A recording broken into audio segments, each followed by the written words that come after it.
funeral directors, we never think of health and safety as an issue, but apparently it is going to become one. Yeah, normally we are the end of the line. The health and safety issues have taken care of themselves. Now, the new act that's coming in April, it's going to have implications for everybody. And the interesting thing is that under current legislation, particularly in cemetery sites in the city now, we are responsible. So essentially, once the sexton has dug the grave and the funeral company arrives, from the point until the grave is refilled, we're responsible for the site and the health and safety of that site.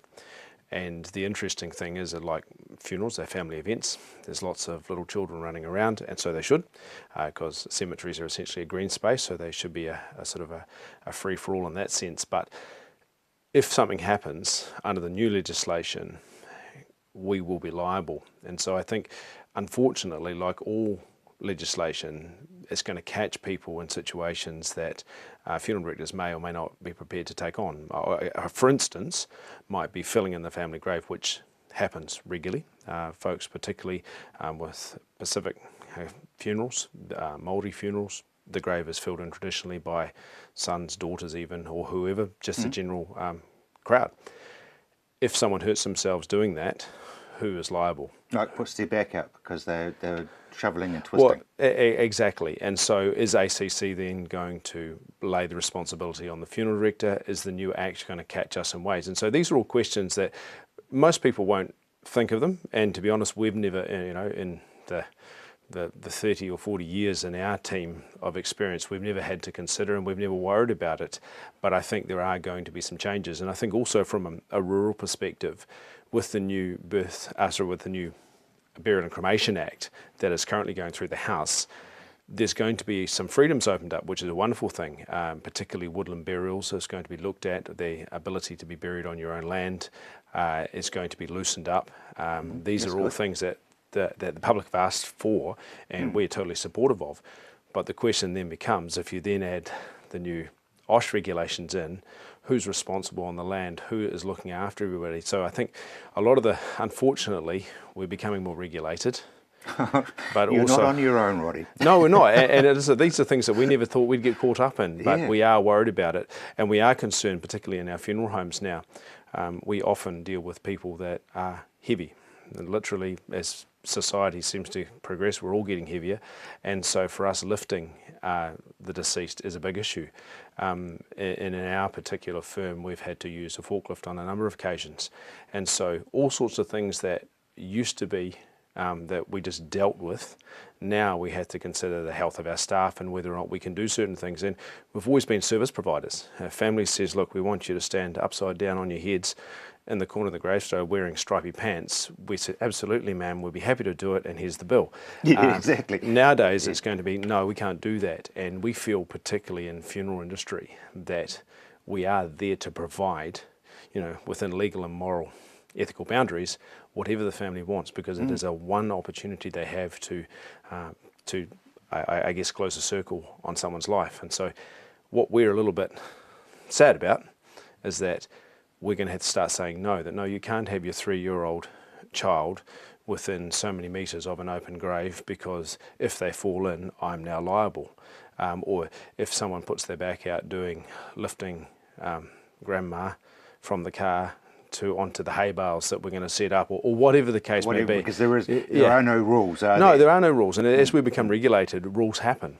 And I think this is the unfortunate catch-all. And a lot of us are sitting there going, what does that mean for us? What does it mean for families? And I think the most important thing from what I've seen of your team is that the family is first, second, third and fourth. Absolutely. And like I say, within reason, we'll do whatever we possibly can to ensure that their celebration, whatever shape that takes, is going to be what they want it to happen. But I think also the conversation needs to be had before people die.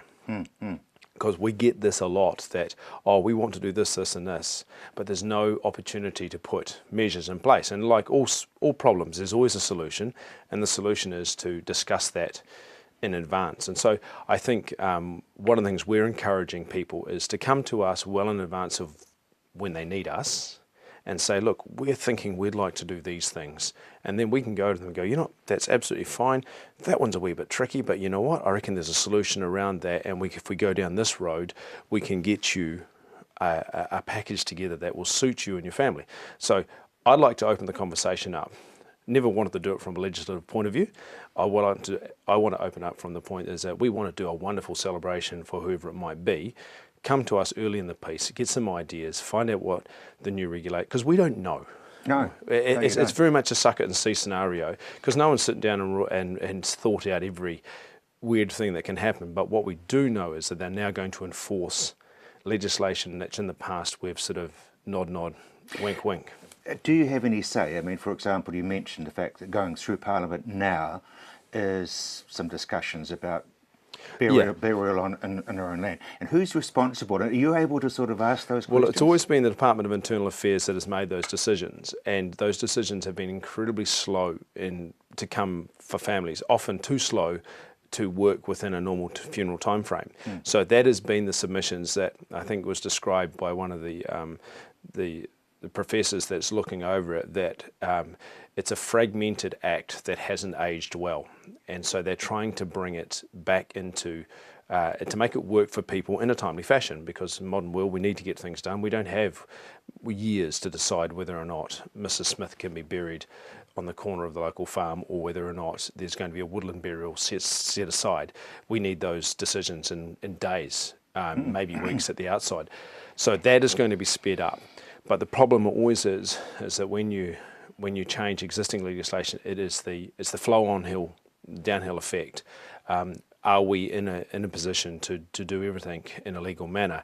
And if a woodland burial is going to become possible, what are the regulations regarding and the who's space? going to be responsible? And who's responsible on your own farm? Absolutely. And so these are the sorts of things that we are making submissions. To go to your original question, the Funeral Directors Association of New Zealand, with Katrina Shanks at the head, has made a lot of submissions, and a lot of very good submissions, and they've looked at a lot of these things. And so hopefully the legislation is going to be tailored to take into the what ifs.